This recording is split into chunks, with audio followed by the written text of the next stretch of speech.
নমস্কার বন্ধুরা, আমাদের রান্নাঘরে সবাইকে স্বাগত। এখন প্রচণ্ড গরমে রান্নাঘর থেকে কখন বেরোবে এই রকম একটা মনে হয়। আর এই গরমে রান্না করতে একদমই ভালো লাগে না। আজকে তাই এই রকম গরমে একটা হালকা ফুলকা দারুণ সুন্দর একটা রেসিপি নিয়ে তোমাদের মাঝে হাজির হয়ে গেছি। আশা করি তোমাদের এই রেসিপিটা ভালো লাগবে। তো চলো দেরি না করে কিভাবে বানিয়েছি সেটা দেখে নিই। প্রথমেই আমি এখানে হাফ কাপ মুগের ডাল নিয়ে নিয়েছি। মুগের ডালটা একটা বোলের মধ্যে নিয়ে নিচ্ছি আর এখানে কিছুটা জল দিয়েছি। জল দিয়ে এটাকে ভালো করে প্রথমে মুগ ডালটাকে একটু ভালো করে ধুয়ে নেব। তো আমি এখানে 2 থেকে 3 বার ভালো করে জল দিয়ে জল পাল্টিয়ে মুগ ডালটা প্রথমে ভালো করে একটু ধুয়ে নিয়েছি। ধুয়ে নেওয়ার পর তারপরে এটাকে আমি আধ ঘন্টা মতো এটাকে ভিজিয়ে রাখবো। তো আমি এখন আধ ঘন্টা পর তোমাদেরকে দেখাচ্ছি। আধ ঘন্টার মধ্যে ডালটা ভিজে গেছে আর মুগ ডাল বেশি ভেজাতে বেশি সময় লাগে না। তো আধ ঘন্টা পর আমি তোমাদেরকে দেখালাম মুগ ডাল তো বেশ ভালোই মোটামুটি ভিজিয়ে গেছে। আর এখন এটাকে পেস্ট করব। তো তার জন্য এখানে একটা মিক্সিং জার নিয়ে নিয়েছি। তো ডালগুলো দিয়ে দিয়েছি আর 2টো কাঁচা লঙ্কা দিয়ে দিয়েছি আর এখানে 2টো পিস আমি এখানে আদার কুচি দিয়ে দিয়েছি, এই হাফ ইঞ্চি মতন দিয়ে এটাকে সামান্য একটু জল দেবো। জল দিয়ে তারপরে এটাকে পেস্ট করে নেব।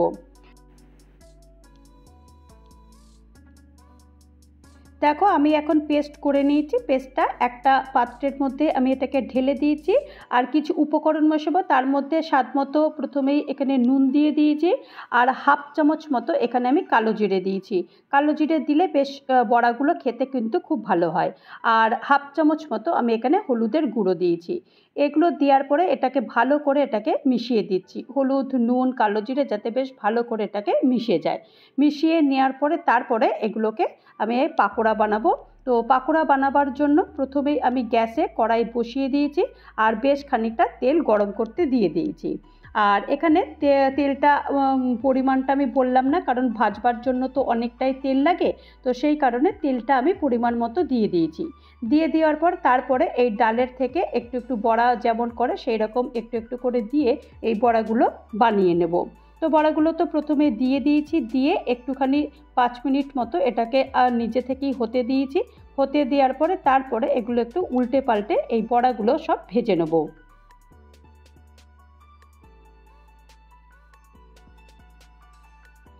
তবে এই বড়াগুলো কিন্তু হয়ে যাওয়ার পর এই শুধু শুধু খেতেও ভালো লাগে, বা অথবা এই ডালের মধ্যে টকের ডাল যদি হয় বা পেঁয়াজের ডাল হয়, এই সমস্ত ডালের সঙ্গেও এই ধরনের বড়াগুলো খেতে কিন্তু বেশ ভালো লাগে। তো এই বড়াগুলো দেখো বেশ লাল লাল মতো হয়ে গেছে। এর থেকে বেশি ভাজবো না, বেশি করে কড়া করে ভেজে নিলে কিন্তু যখন আমি ঝোলে দেব তখন কিন্তু এই বড়াগুলো আর নরম হবে না। তো সেই কারণে এই রকম অবস্থাতে সব বড়াগুলো এখন তুলে নেব। সব বড়াগুলো এখন তুলে নিয়েছি।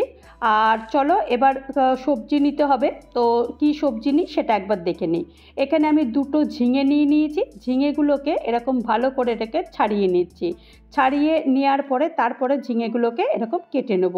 তো ঝিঙে তো এরকম ছাড়িয়ে নিয়েছি। ঝিঙে ছাড়িয়ে নিয়ে তারপরে এগুলোকে কাটিং করব। কাটিংটা একদম সিম্পল, এরকম মাঝখান থেকে একটু চিড়ে দিয়েছি।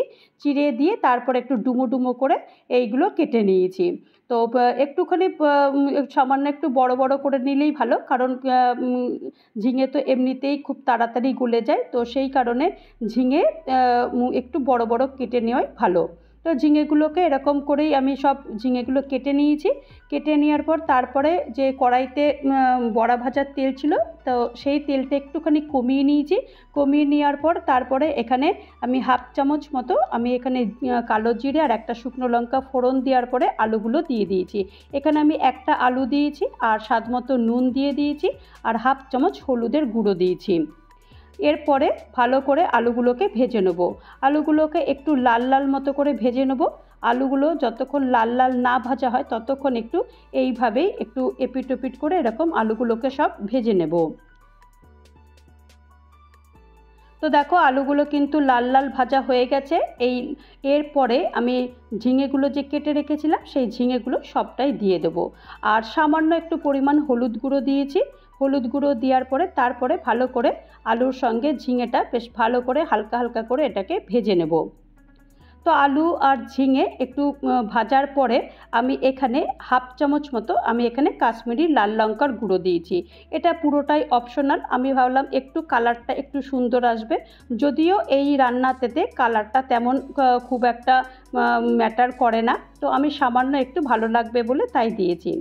আর এখানে আমি 2 চামচ আমি পোস্ত আর 2টো কাঁচা লঙ্কা একসাথে বেটে আগে থেকেই রেখে দিয়েছিলাম। তো সেই পোস্ত বাটাটা দিয়ে দিয়েছি, দিয়ে আরেকবার ভালো করে এই মশলার সঙ্গে ভালো করে এটাকে মিশিয়ে দিয়েছি।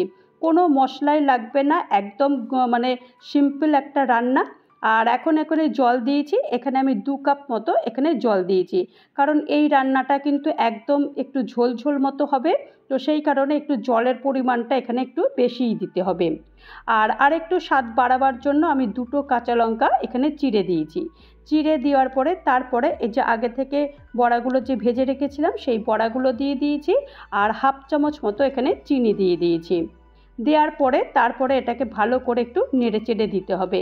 নেড়েচেড়ে দেওয়ার পরে তারপরে এটাকে ঢাকনা বন্ধ করে দেবো। ঢাকনা দিয়ে দিয়েছি, এই যতক্ষণ পর্যন্ত না আলুটা সেদ্ধ হয় আর ঝিঙেটা সেদ্ধ হয় ততক্ষণ পর্যন্ত ঢাকনাটা দেওয়া থাকবে। আর এখন আমি ঢাকনাটা খুলে দিয়েছি, ঢাকনা খুলে দেখো ঝোলটা কিন্তু অনেকটাই শুকিয়ে গেছে, আর বড়াগুলোও দেখো সাইজে বেশ একটু বড় হয়ে গেছে। আর এখন একবার আলুটা সেদ্ধ হয়ে গেছে কিনা একবার দেখে নেব। ঝিঙে তো দেখেই বোঝা যাচ্ছে যে ঝিঙে অলরেডি সেদ্ধ হয়ে গেছে, আলু তো সেদ্ধ হয়ে গেছে, ব্যাস আর কিচ্ছু লাগবে না। গরমের মধ্যে এই রকম একটা হালকা ফুলকা রান্না যে কতটা ভালো লাগে একবার তোমরা পারলে অবশ্যই একবার বানিয়ে দেখো। তো চলো এটাকে এখন 2 মিনিট ফুল ফ্লেমে এটাকে ফুটিয়ে নেব। ফুটিয়ে নেওয়ার পর তারপর এটাকে সার্ভ করে দেখাচ্ছি রান্নাটা কেমন হয়েছে। তো আমি তো একটা পাত্রে ঢেলে দিয়েছি, আর ঢেলে দেখো কতটা সুন্দর হয়েছে দেখতে, আর দেখার চাইতেও খেতে কিন্তু অসাধারণ লাগে।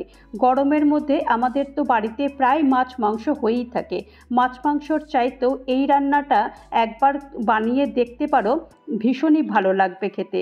আর সব সময় তো মাছ মাংস ডিম খেতে ভালো লাগে না, মাঝে মাঝে গরমের মধ্যে এই রকম একটা হালকা ফুলকা রান্না কিন্তু আমাদের ভীষণই ভালো লাগে। তো তোমরা কে কে বানাচ্ছ অবশ্যই তোমরা কমেন্টে বলো। তো তৈরি হয়ে গেল আমার আলু ঝিঙে বড়ার কারি। এই কারির রেসিপিটা যদি তোমাদের কারোর ভালো লাগে তাহলে অবশ্যই একটা লাইক করো, কমেন্ট করো, পারলে আমার চ্যানেলটা সাবস্ক্রাইব করে আমার পাশে থেকো। আর যারা নতুন বন্ধু হয়ে আমার চ্যানেলে ভিজিট করেছো তাদেরকে অজস্র ধন্যবাদ। আর যারা এখনও পর্যন্ত আমার চ্যানেলটা সাবস্ক্রাইব করোনি তাদেরকে অনুরোধ করব চ্যানেলটা সাবস্ক্রাইব করতে। আবারও নতুন কোনো একটা ভিডিও নিয়ে তোমাদের মাঝে চলে আসবো। ততক্ষণের জন্য তোমরা সবাই ভালো থেকো, সুস্থ থেকো, আর আমার চ্যানেলের সাথে থেকো। নমস্কার।